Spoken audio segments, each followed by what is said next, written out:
everyone. Today's word of the day is extortion. And it's far more common than we know about, especially in elite political circles, because they use extortion so you and the general public don't find out about their, let's just say, misdoings. And today we're going to uncover that in great detail because no one other than Hillary Rodham Clinton is back in the news.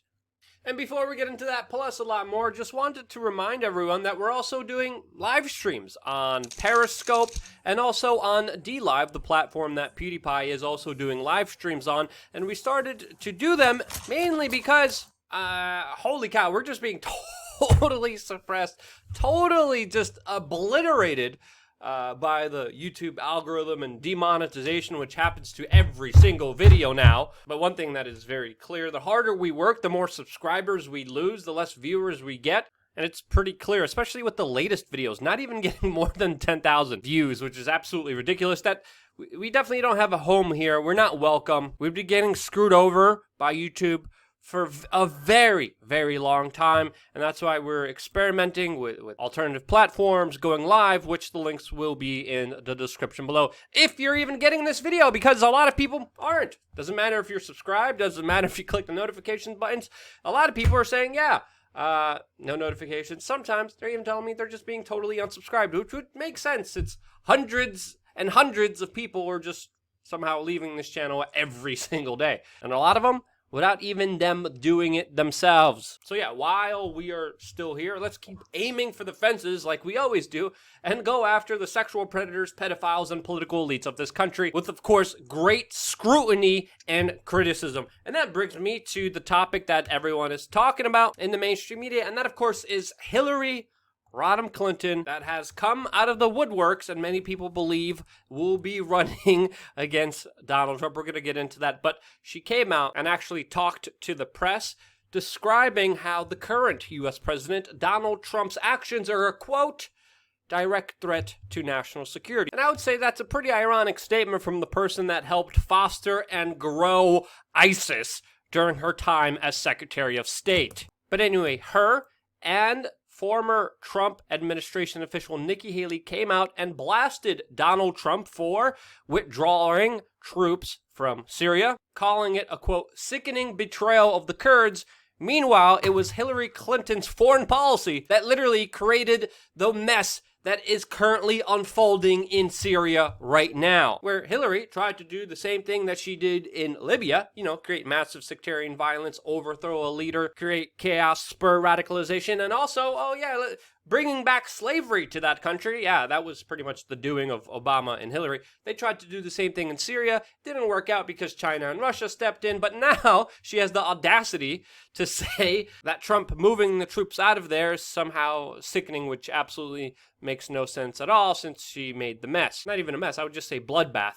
That is Syria right now. And one of the most glaring statements that she made that came out was that she could beat Donald Trump again in a presidential election, which the Washington Examiner put in their own context by saying in their opinion piece that, quote, only Hillary Clinton could have lost to Trump, and she keeps reminding us that this happened, and I would definitely be more favorable to that, quote, opinion. But again, this is not the first time that Hillary Clinton put out feelers that she might be actually running for the presidency in 2020, previously saying to Donald Trump, don't tempt me, do your job, when Donald Trump suggested that Hillary Clinton should run for president again in 2020. And from my experiences covering political elections, it's usually common for an up-and-coming potential candidate to kind of throw out feelers to see the media's and public response to a hypothetical run that he or she may do. And this is what I believe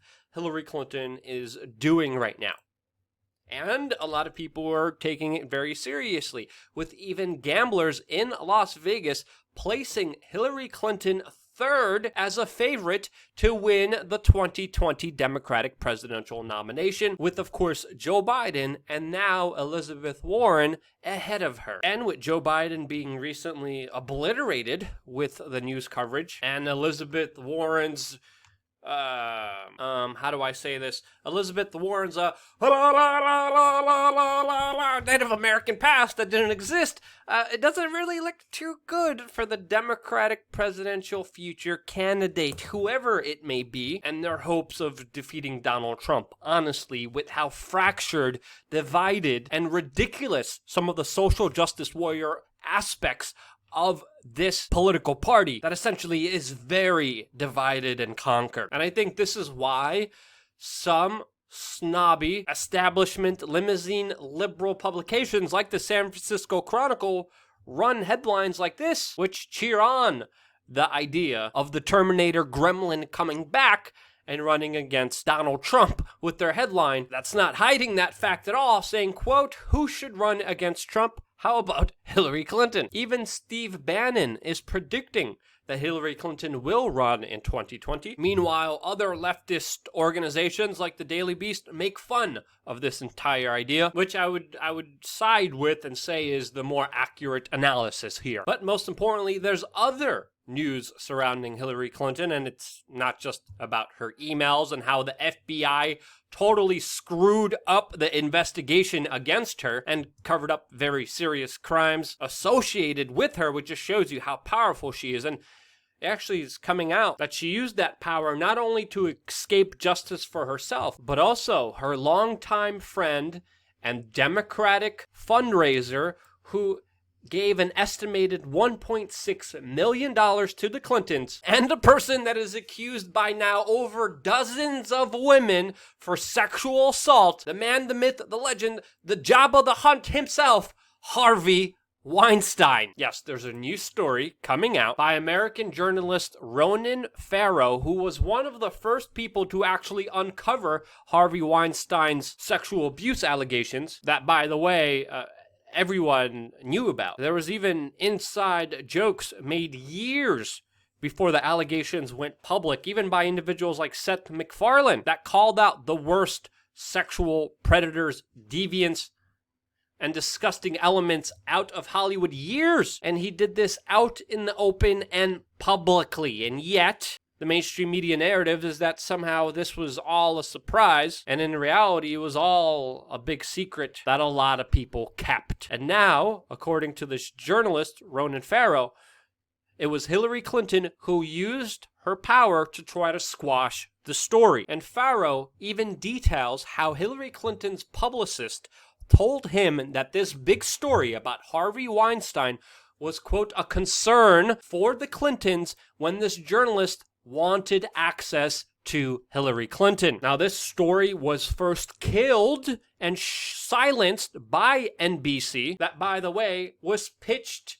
a very important documentary about Hillary Clinton by no one other than Harvey Weinstein. And allegedly, Weinstein went to NBC and he told them to kill the story, or he was going to release information about Matt Lauer, the previous NBC host who has a slurry of allegations against him as well. And it is true that NBC rejected this very important story about Harvey Weinstein, which was the scoop of the decade, and essentially they allowed a predator to continue his predatory, abusive actions that many people accuse him of doing. With even Jennifer Aniston coming out recently talking about how she was disturbed with interactions with him. And for NBC to sit on this story, to squash it, to silence it, to get rid of it for over 2 years is just really mind-boggling, especially in the Me Too era that, of course, was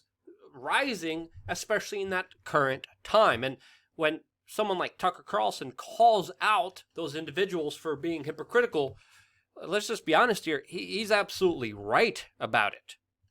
Tucker Carlson had a whole segment about this very specific issue, and the point that he makes here is extremely important because these very powerful leftist figures and media institutions like NBC and individuals like Hillary Clinton that keep talking about women's rights, keep talking about how men are horrible, keep talking about misogyny, keep talking about Me Too, don't give a damn about it. And you compare the Weinstein coverage, compare that to the Brett Kavanaugh coverage, and you start seeing the media for what it is.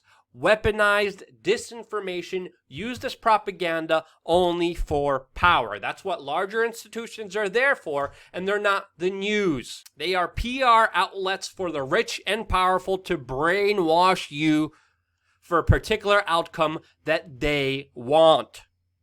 They don't care about your issues. They don't care about your cause. They don't care if you're transsexual, in a wheelchair, black or white. What they care about is the bottom line. And Clinton and her publicist and the fact that they denied this journalist access represents all that is evil and wrong and duplicitous and hypocritical in our society, and it needs to be called out. And the circles that these criminals run in protect and support each other. And it's important to understand here, Weinstein not only supported the Clintons with money, but also essentially with propaganda, specifically in Hollywood, that uses very manipulative, subconscious techniques in order to brainwash the unsuspecting fellow viewer of what is called entertainment. And then when you start to really look at entertainment critically, you will understand it for what it is. Effectively, predictive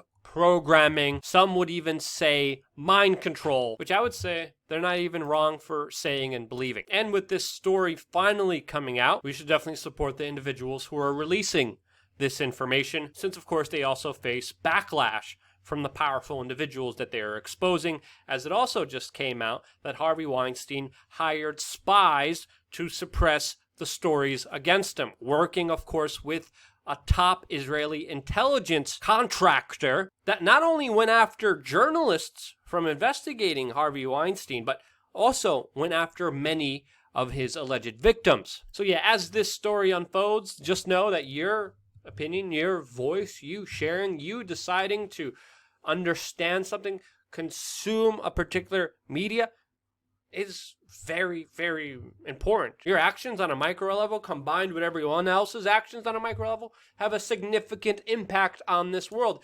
You and everyone else realizing that we are all powerful. And this is something that, of course, you don't hear a lot in the media, because they don't want you to be powerful, because it would threaten their monopoly of force that they have. So yeah, if you agree with that and you resonate with this message, share this video. If you disagree with me, let me know why in the comment section below. I always look forward to your feedback. And without you supporting us and donating and sharing and clicking and liking and being all the way here, which I can't thank you enough for being, I wouldn't be here.